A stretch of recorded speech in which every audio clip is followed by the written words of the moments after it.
What's up everybody, this is John with John Fair Innovations and I'm so excited to bring you today's video. So today I'm going to show you how you can find the area underneath a function using integration. Now before I get into the video, if you enjoy it, do make sure you hit that thumbs up button, leave a comment on maybe another maths topic you'd like me to tackle, and if you really enjoy the video, do make sure you hit that subscribe button so you can stay up to date with all the videos as they come out. Now integration is often referred to as the antiderivative. And what we mean by that is the reverse process of a derivative. Now, in the past, I have done a few videos in regarding derivatives. So if you want more information on that, do make sure you check those out because there's a lot of content in there that I know you're going to love and enjoy. But today we're going to be focusing on integration and how to find the area underneath a line or a curve.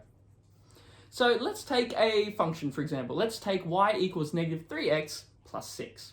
And we're talking about a segment of it in the range of x equaling 0 to 2. Now, if we wanted to, we can actually see that it makes a nice right angled triangle.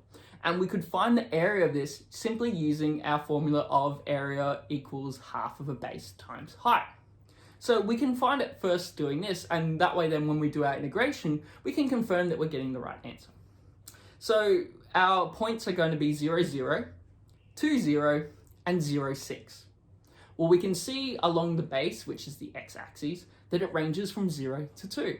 So our base is going to be 2. And our height ranges from 0 to 6 along the y-axis. So our height is going to be 6. So now all we have to do is plug this in and we would get an answer for our area, which is a half multiplied by 2 multiplied by 6. Well, a half multiplied by 2 would give me 1, and then 1 times 6 would give me 6. So our answer would be 6 units squared. And we call it units because we haven't actually been given a metric unit. So we just say units. In this case, units squared because it's an area. But not every shape is going to be this simple. So today we were able to make a nice triangle using a bit of geometry and a bit of understanding of graphs. But what if we had, say, sine of x, or if we had x to the power of 2? Well, this is going to cause graphs that aren't so easy to make a shape out of. So we wouldn't simply be able to use our area formulas. So what we would do is we would have to use what's called integration. And that's what we use now. And hopefully, if we do our integration right, we should get the exact same answer of 6 units squared. So integration is given to us as the integration between points b and a of function x in respect to the derivative of x. So what we're talking about with b and a is we're talking about the range. And because our variables, we can see that it's multiplying by the derivative of x, and we're talking about a function of x, we're talking about the range of x. Well, we said before that our range, we can see on our graph that our range is between 0 and 2. So our b and our a is going to range from 0 and 2. A is the smallest part of our range, and b is our largest part of our range. So a is going to represent 0, and b would represent 2. And our function x is just our function that has x variables in it, which was our negative 3x plus 6. And we're multiplying by the derivative of x, and we don't change that. That one will be taken care of when we do our integration process. So we've got our function, negative 3x plus 6, and we want to find the antiderivative. So what we're trying to do is we're trying to find what the function was before we took a derivative of this. So you've got to think of it as almost like you're taking a step backwards. So this is the answer that you've gotten once you've completed your derivative process. So what would the answer have been before this? Now, in the past, when we found the derivative of, let's say if we had n multiplied by x to the power of m, where n is just a number that we're multiplying our x by, and m is a power of. If we wanted to find the derivative of this, what we would do is we would have n multiplied by m, our power of x, to the power of m minus 1. So this is how we would find the derivative. But because we're trying to find the antiderivative, in this case integration, we're working backwards. So we're going to do something a little bit different. So what's going to happen if we take our n multiplied by x to the power of m? What would actually happen if we wanted to find the integral of this is that we would have to go n divided by m plus 1 of x to the power of m plus 1. Now, when we're doing this, it's because we're trying to find the x order that it was previously. So that's why we're adding 1 to it. So let's take our negative 3x, for example.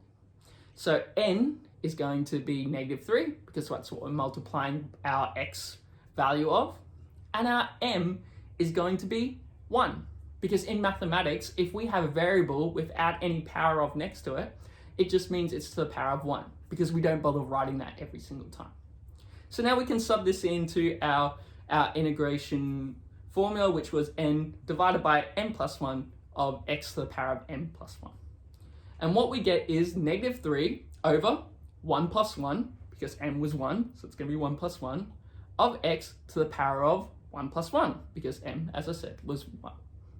And what we end up getting is negative 3 divided by 2 multiplying by x to the power of 2. Well, if we wanted to make sure we got it right, well, we could try and find the derivative of this. Well, we take our power of, we multiply it by our front. So negative 3 divided by 2 multiplied by 2. Well, the 2's cancel out. A half multiplied by 2 would give me 1.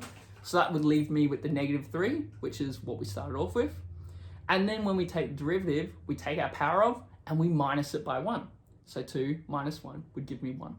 So as we can see, it's in the form that it was previously if we take the derivative of this one. So that's right. So the integral of that number must be the negative 3 over 2 multiplied by x to the power of 2. So next now we find the integral of positive 6. So if we put it in our form of n multiplied by x to the power of m, what we're actually saying is that this is in fact n. This is just the number that we're multiplying by. And x to the power of m would in fact be x to the power of 0, where m is 0. Because any number to the power of 0, or any variable, is 1. So what this really means is 6 multiplied by 1. If we had 6 multiplied by x to the power of 0, this would just give me 6. So we take n as 6, and we take m as 0. And then we plug it in like we did before. So 6 divided by 0 plus 1 multiplied by x to the power of 0 plus 1. But 0 plus 1 would give me 1. 6 divided by 1 would give me 6. And x to the power of 0 plus 1 would give me x to the power of 1. So when we break this all down, that would give us 6 multiplied by x, or 6 of x. And that makes sense, because if we found the derivative of this, well, we would just multiply our x to the power of 1, we would multiply our 6 by 1, and then we would take 1 off our power of, and that would give us x to the power of 0, which would be 1.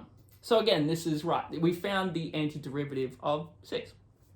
So now what we do is we put this back into our equation. So what we're going to get is a squared bracket of negative 3 over 2 x squared plus 6 of x plus c close bracket of the range between 2 and 0. And this c is important. This c is a constant, because when we find the derivative of a function, when we have a constant like 10, for example, it's going to actually give us 0.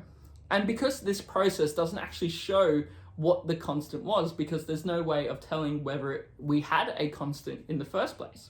So that's why we have to simply use the notation of plus c.